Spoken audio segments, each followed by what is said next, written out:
ओम नमो भगवते वासुदेवाय। श्रीमद्भगवत महापुराण तृतीय स्कंद 10वां अध्याय।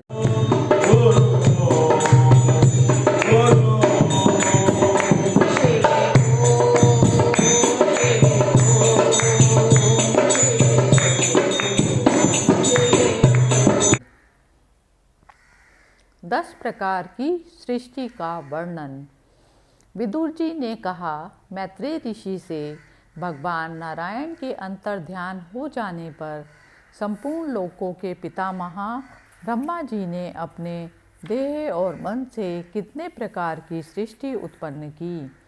भगवान, इसके सिवा मैंने आपसे जो जो बातें पूछी हैं उन सब का भी क्रमशः वर्णन कीजिए और मेरे सब संशयों को दूर कीजिए, क्योंकि आप सभी बहुयज्ञों में श्रेष्ठ हैं। सूत जी कहते हैं, शौनक जी से विदुर जी के इस प्रकार पूछने पर मुनिवर मैत्रेय जी बड़े प्रसन्न हुए और अपने हृदय में स्थित उन प्रश्नों का इस प्रकार उत्तर देने लगे। श्री मैत्रेय जी ने विदुर जी से कहा, अजन्मा भगवान श्री हरि ने जैसा कहा था, ब्रह्मा जी ने भी उसी प्रकार चित्त को अपने आत्मा श्री नारायण में लगाकर 100 दिव्य वर्षों तक तप किया।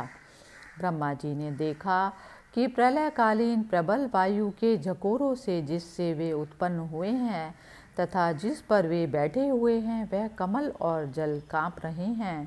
प्रबल तपस्या एवं हृदय में स्थित आत्मज्ञान से उनका विज्ञान बल बढ़ गया और उन्होंने जल के साथ वायु को पी लिया। फिर जिस पर स्वयं बैठे हुए थे उस आकाश व्यापी कमल को देखकर उन्होंने विचार किया कि पूर्व कल्प में लीन हुए लोकों को मैं इसी से रचूंगा।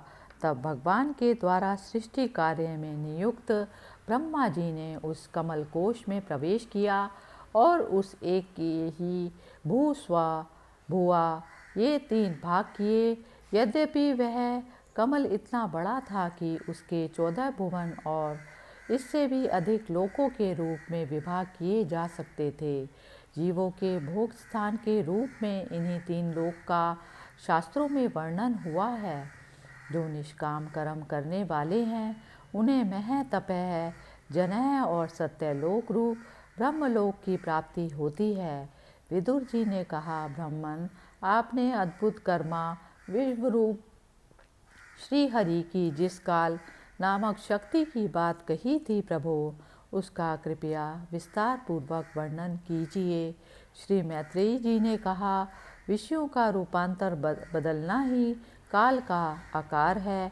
स्वयं तो वह निर्विशेष अनादि और अनंत है।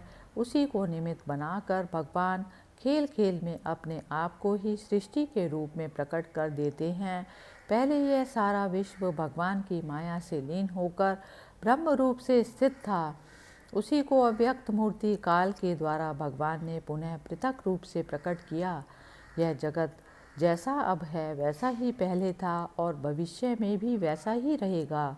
इसकी सृष्टि 9 प्रकार की होती है तथा प्राकृत व्याकृत भेद से एक 10वीं सृष्टि और भी है और इसका प्रलय काल द्रव्य तथा गुणों के द्वारा 3 प्रकार से होता है। अब पहले मैं 10 प्रकार की सृष्टि का वर्णन करता हूँ। पहली सृष्टि महतत्व की है।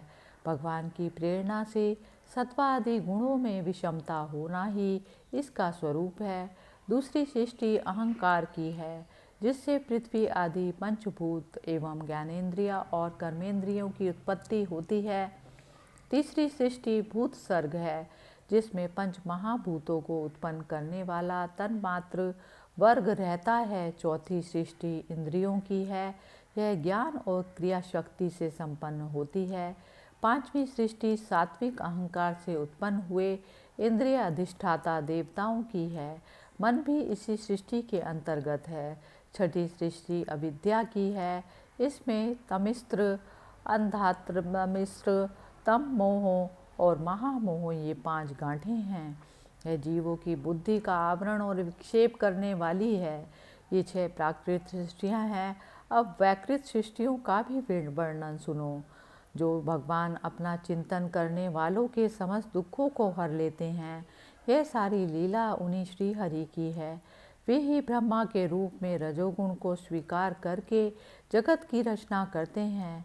6 प्रकार की प्राकृत सृष्टियों के बाद 7वीं प्रधान वैकृत सृष्टि इन 6 प्रकार के स्थावर वृक्षों की होती है। वनस्पति, औषधि, लता, त्वकसार, विरुद्ध, द्रुम, इनका संचार नीचे जड़ से ऊपर की ओर होता है। इनमें प्रायः ज्ञान शक्ति प्रकट नहीं रहती। ये भीतर ही भीतर केवल स्पर्श का अनुभव करते हैं तथा इनमें से प्रत्येक में कोई विशेष गुण रहता है। 8वीं सृष्टि त्रियक योनियों पशु पक्षियों की है। यह 28 प्रकार की मानी जाती है। इन्हें काल का ज्ञान नहीं होता। तमोगुण की अधिकता के कारण ये केवल खाना पीना, मैथुन करना, सोना आदि ही जानते हैं। इन्हें सूंघने मात्र से वस्तुओं का ज्ञान हो जाता है। इनके हृदय में विचार शक्ति या दूरदर्शिता नहीं होती। साधु क्षेत्र इन त्रियक में गौ, बकरा, भैंसा, कृष्ण मृग, सूअर, नीलगाय, रूर नाम का मृग, पेड़, भेड़ और ऊंट ये द्विशक 2 खुरों वाले पक्षु कहलाते हैं। गधा, घोड़ा, खच्चर, गौर मृग, शरभ, चमरी ये एक शव 1 खुर वाले हैं। अब 5 नख वाले पशु पक्षियों के नाम सुनो। कुत्ता, गीदड़, भेड़िया, बाघ, बिलाव, खरगोश, शाही, सिंह, बंदर, हाथी, कछुआ, गोहो और मगर आदि पशु हैं। कंक, बगुला, गिद्ध, बटेर, बाज, भास, भल्लुक, मोर, हंस, सारस, चकवा, कौवा और उल्लू आदि उड़ने वाले जीव पक्षी कहलाते हैं। विदुर जी 9वीं सृष्टि मनुष्यों की है। यह एक ही प्रकार की है।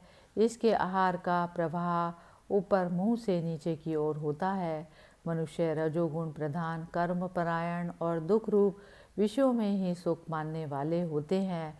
स्थावर, पशु पक्षी, मनुष्य ये तीनों प्रकार की सृष्टियाँ तथा आगे कहा जाने वाला देव सर्ग वैकृत सृष्टि है तथा जो महतत्व आदि रूप वैकारिक देव सर्ग है उसकी गणना पहले प्राकृत सृष्टि में की जा चुकी है। इनके अतिरिक्त सनत कुमार आदि ऋषियों का जो कौमार्ग सर्ग है वह प्राकृत वैकृत दोनों प्रकार का है।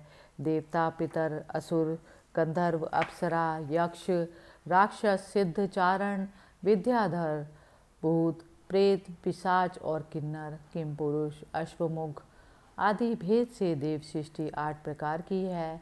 विदुर जी इस प्रकार जगतकर्ता श्री ब्रह्मा जी की रची हुई यह 10 प्रकार की सृष्टि मैंने तुमसे कही। अब आगे मैं वंश और मनवंतर आदि का वर्णन करूँगा। इस प्रकार सृष्टि करने वाले सत्य संकल्प भगवान हरि की ब्रह्मा के रूप में प्रत्येक कल्प के आदि में रजोगुण से व्याप्त होकर स्वयं ही जगत के रूप में अपनी ही रचना करते हैं।